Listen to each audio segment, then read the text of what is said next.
सालों पहले की बात है। काशी नगर में रामदास नाम का एक मोची रहता था। वह काफी नेक दिल इंसान था। हर किसी की मदद के लिए हरदम तैयार रहता था। उसके पास कोई भी मदद मांगने के लिए कोई भी किस समय जाता तो वह कभी मना नहीं करता था। एक दिन मोची रामदास रोज की तरह अपनी मोची का सामान लेकर अपनी दुकान में बैठा हुआ था। उसके पास एक ब्राह्मण आया और अपना जूता सिलने के लिए दिया। जूता सिलते हुए रामदास ने ब्राह्मण से पूछा, आप कहाँ से आए हैं? ब्राह्मण ने जवाब दिया, मैं कावेरी तट से आया हूँ, यहाँ माँ गंगा के दर्शन करने और स्नान करने। एकदम से मोची ने रामदास से पूछा, क्यों, आज कावेरी नदी में पानी खत्म हो गया है क्या? ब्राह्मण यह बात सुनकर हैरान हो गया। उसने रामदास से कहा, तुम गंगा तट पर रहते हुए ऐसी बातें कर रहे हो?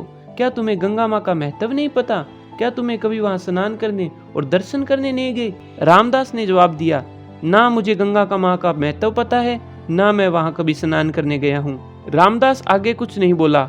उससे पहले ही ब्राह्मण देव ने कहा, गंगा तट पर रहकर तुम्हें गंगा माँ की शक्ति का पता नहीं, तभी तो तुम्हारे भाग्य फूटे हुए हैं मोची। उसके बाद ब्राह्मण देव ने रामदास को माँ गंगा की कहानी सुनाई। ब्राह्मण की बातें सुनने के बाद रामदास ने कहा, अपना मन साफ हो तो हर तट का पानी गंगा है। इतना कहने के बाद रामदास ने जल्दी से जूता सिला और ब्राह्मण से कहा, आपका जूता ठीक हो गया है, अब आप गंगा किनारे जाते हुए क्या मुझ पर एक एहसान करेंगे? ब्राह्मण देव ने कहा, जरूर, बताओ क्या करना है। रामदास ने अपनी जेब से एक सुपारी का टुकड़ा निकाला और कहा, आप जब गंगा में स्नान करें तब माँ गंगा को यह सुपारी का टुकड़ा अर्पण कर दें। ब्राह्मण देव ने रामदास के हाथ से वह सुपारी का टुकड़ा लिया और माँ गंगा में स्नान करने चले गए। माँ गंगा में स्नान करने के बाद ब्राह्मण देव ने हाथ में सुपारी का टुकड़ा लिया और कहा, माँ गंगे, यह रामदास ने आपके लिए भेजा है, इसे स्वीकार कीजिए। इतना कहकर ब्राह्मण देव ने उस सुपारी के टुकड़े को गंगा में बहा दिया। थोड़ी ही देर में गंगा माँ में एक हाथ बहता हुआ आया और उसमें एक सोने का कंगन था। उसी समय एक आवाज आई, यह मेरी तरफ से है, रामदास को दे देना। गंगा माँ की तरफ से यह आवाज सुनकर ब्राह्मण बहुत ही हैरान हो गया। दंग रहकर ब्राह्मण ने हाथ में कंगन उठा लिया। कंगन हाथ में लेते ही ब्राह्मण के मन में लालच आ गया। उसने सोचा कि रामदास को क्या पता लगेगा कि माँ गंगा ने उसके लिए कंगन दिया है। यह सोचकर ब्राह्मण आगे बढ़ने लगा। कुछ दूर जाते ही उसके मन में हुआ कि मैं इसको बाजार में बेच दूं। तो उसने सोचा कि बाजार में बेचने जाऊंगा तो मुझ पर चोरी का इल्जाम लग सकता है।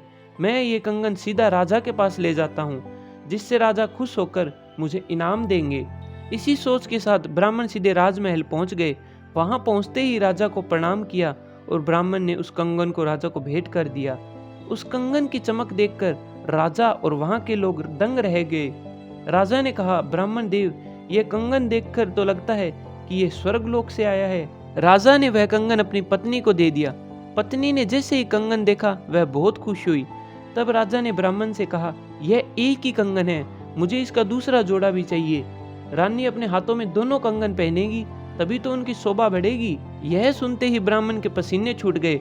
राजा ने तुरंत पूछा, क्या हुआ, परेशान क्यों हो? क्या तुम्हारे पास कंगन का दूसरा जोड़ा नहीं है?